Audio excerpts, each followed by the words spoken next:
The cold was a physical presence, a biting, metallic chill that seeped through layers of wool, through armor plate, and into the very marrow of the bone. It was the deep cold of a Ukrainian winter, a season that had become a silent, lethal participant in the war.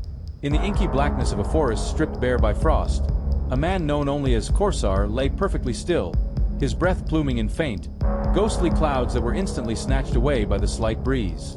He was a ghost himself, a part of the landscape, his ghillie suit crusted with a fine layer of ice and snow. Before him, pressed against his eye, was the large objective lens of a sophisticated spotting scope. It was not his own army-issue gear. It was Western, donated, and infinitely better. Through its crystal-clear image, he watched the serpent of steel that cut through the frozen valley below, a Russian military railway, a vital artery pumping the lifeblood of war from the east to the front in the south. Korsar was a master sergeant in the Special Operations Forces of Ukraine, a man who had traded a promising career as an architect in Kiev for the cryptic, brutal mathematics of asymmetrical warfare. He no longer designed structures of glass and steel meant to touch the sky. Now, he designed moments of chaos meant to bring giants to their knees. His face, what little was visible, was a map of weariness and resolve, etched with lines that spoke of 2 years of relentless conflict. A faint, almost imperceptible crackle sounded in his earpiece, a marvel of encrypted satellite communication that linked him to a web of assets spread across hundreds of kilometers. Spartan to Corsair. Comms check. Over. The voice was calm, female, and belonged to Captain Irina Spartan Kovalenko, his controller and mission commander, operating from a clandestine command post 50 miles to the west. Corsair reads you 5 by Spartan, Korsar whispered, his lips barely moving, the subvocal microphone picking up the vibrations. No change in posture. The track is cold. The valley is sleeping. Over. Copy. Corsair. Maintain watch. The package is en route. ETA within the window. Out. The package. The words hung in the frigid air, laden with a terrifying weight. This was not a routine ambush. This was not an IED for a supply truck or a javelin strike on a tank. This was something else entirely. For 3 weeks, intelligence whispers had grown from a murmur to a roar. A specific train, carrying a specific cargo, was moving from a manufacturing plant deep in Russia, through occupied territory, towards the Crimean Peninsula. Its name was a curse on the lips of every Ukrainian intelligence analyst. The Caliber Express.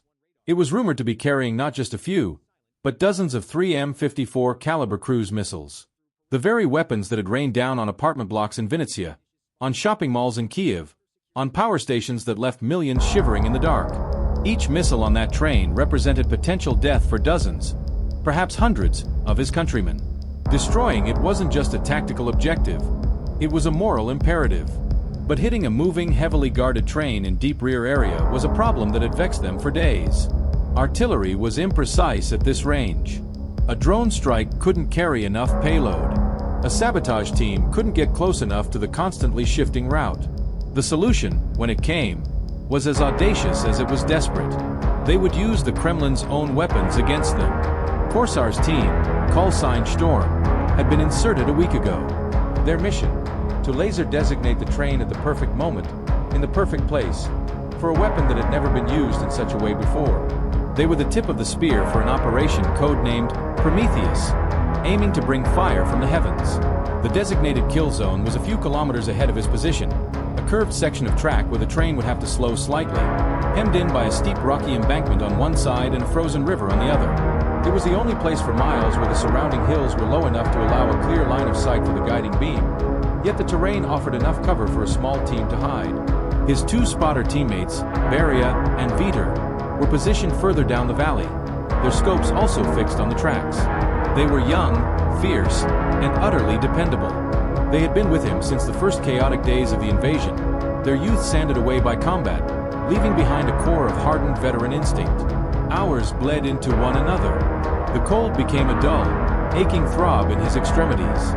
He fought the urge to sleep, the exhaustion a heavy blanket trying to smother him. He thought of his wife, Oksana, and their daughter, Marika, evacuated to Poland. He thought of their apartment in Kiev, now with a view of a crater where their neighbor's building once stood. The memory was a spike of adrenaline, burning away the fatigue. Then, a new voice, tight with tension, broke the silence on the net.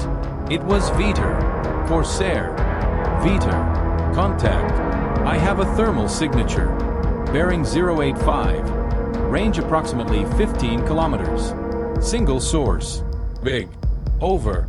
Corsair's heart hammered against his ribs. He shifted his scope minutely, scanning the eastern horizon. Nothing. Then he saw it. A faint, shimmering bloom of white in his thermal scope. The engine. Spartan. Corsair. We have visual on the package. Repeat. Visual on the package. It's coming. Acknowledged. Corsair. All elements. Stand by. Prometheus is armed and awaiting your call. Godspeed, Storm.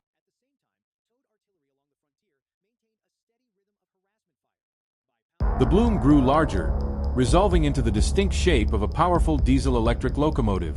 Behind it, not the usual mix of boxcars and flatbeds, but a long, ominous sequence of specialized heavy-duty transporter erector launcher, TEL, cars.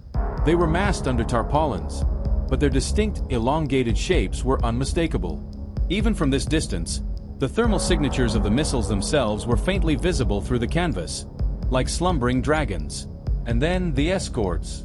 2 BMP infantry fighting vehicles on flatbed cars at the front and rear, their crews undoubtedly buttoned up against the cold. And on the track itself, ahead of the locomotive, a draisine, a small armored rail vehicle, mounted with a heavy machine gun, probing the way forward. They're not taking any chances, Beria muttered over the net. They know we're hunting, Corsair replied softly. But they don't know how. The train advanced with a terrible, inevitable grace. The low rumble of its engine began to vibrate through the ground, a feeling more than a sound. Corsair could now make out the individual figures of soldiers on the flat cars, huddled against the cold, their rifles slung. This was the moment of supreme vulnerability. They had to wait. They had to let the head of the snake enter the kill zone. The draisine passed its position, its searchlight stabbing uselessly into the dark woods. Then the locomotive, a giant of snarling diesel power. Then the first few TEL cars. His mouth was dry. He unslung the laser target designator, LTD, a bulky, tripod-mounted device that looked like a futuristic telescope. He nestled into it, his eye finding the eyepiece. The crosshairs hovered over the center of the train. Spartan. Corsair. Packages in the basket. I have tone. Ready to paint. Hold, Corsair. Spartan's voice was a razor's edge of control. Wait for my mark. The shot must be perfect. He took a deep, steadying breath. The crosshairs danced over the 5th TEL car. He wanted the center of mass. Maximum propagation of the blast.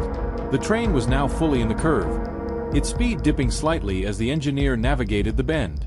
The draisine was almost through the kill zone. In 30 seconds it would be clear. Corsair. Veter. The BMP on the rear flatbed. Its turret is traversing. They're looking up. They know something. It was impossible. The operation was airtight. But maybe it was a routine sweep. Maybe it was a lucky guess. Or maybe a drone they hadn't spotted had picked up the faint energy of the laser being armed. Spartan, we may have compro. Corsair, light it up. Now. Now. Now. Spartan's command was a whip crack. Corsair didn't hesitate. His finger tightened. The LTD emitted a silent, invisible beam of concentrated light, painting the 5th TEL car with a signature that only the waiting weapon could see. Target painted. Laser active. Shot out, Spartan confirmed instantly. What happened next defied human scale. It was not the whistle of an incoming artillery shell or the roar of a jet. It was something from a different realm of warfare altogether.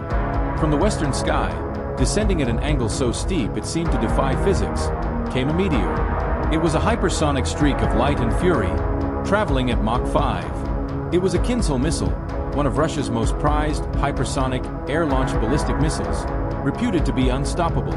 Ukrainian intelligence, in a stroke of devious genius, had discovered that the complex countermeasures designed to throw off NATO interceptors could be fooled, hijacked by a powerful, focused laser designator pointed not at the missile itself, but at its target. They had turned the Kremlin's unstoppable spear into their own personal thunderbolt. The Kinzhal's terminal guidance system, seeking the reflected laser energy, made a final, microscopic adjustment. The impact was apocalyptic. The Kinzhal, designed to destroy aircraft carriers, did not merely explode. It annihilated. It struck the designated Telkar with the force of a small asteroid. The conventional warhead, massive and focused, detonated in a microsecond. But the real cataclysm was what it struck. The Telkar ceased to exist. It was transformed instantly into a cloud of superheated shrapnel. But that was only the beginning. The hypersonic impact and subsequent fireball engulfed the adjacent cars.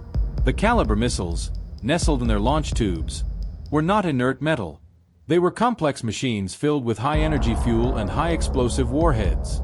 The first secondary explosion was a violent whump that visibly compressed the air. A fireball, white-hot at its core, bloomed outward, swallowing 3 cars whole. Then the chain reaction began. One after another, the Caliber missiles cooked off. They did not launch. They exploded where they stood. Some detonated with sharp, massive bangs, tearing their transport cars into twisted scrap metal.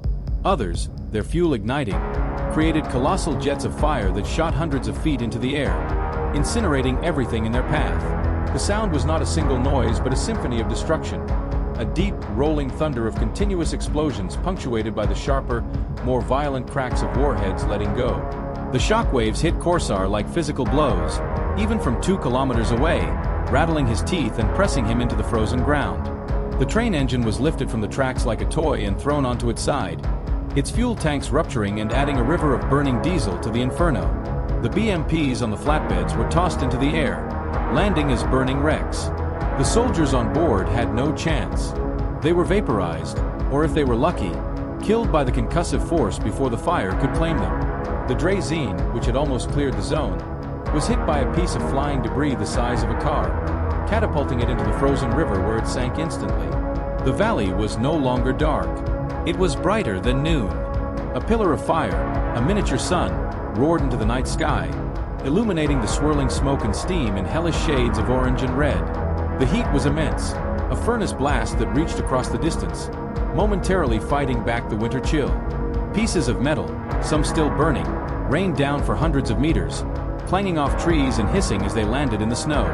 Corsair was deafened, his world reduced to the vibrations in his chest and the terrifying, beautiful spectacle of the firestorm he had summoned. He watched, mesmerized and horrified, as the heart of the Russian war machine was torn out and fed to the flames. "Storm elements, sound off," he yelled into his mic, his own voice sounding muffled and distant. "Veter, okay. Holy Mother of God. Beria, okay. I'm blind. My nods are fried." The intensity of the initial flash had overloaded his night vision devices. "Spartan to Storm. Report. What is your status?" Irina's voice was frantic, cutting through the static.